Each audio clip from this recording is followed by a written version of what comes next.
آپ دیکھ لیں کہ حضرت آدم و حوا سب سے پہلا رشتہ جو اس کائنات میں وجود پذیر ہوا،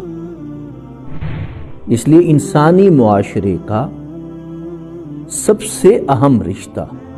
سب سے اہم تعلق میاں بیوی کا ہے۔ بہرحال مجھے حیرت ہوتی ہے اس بات سے کہ یہ واحد رشتہ ہے جس کے لیے ہم نے کوئی کرائٹیریا نہیں رکھا ہوا۔ اب اگر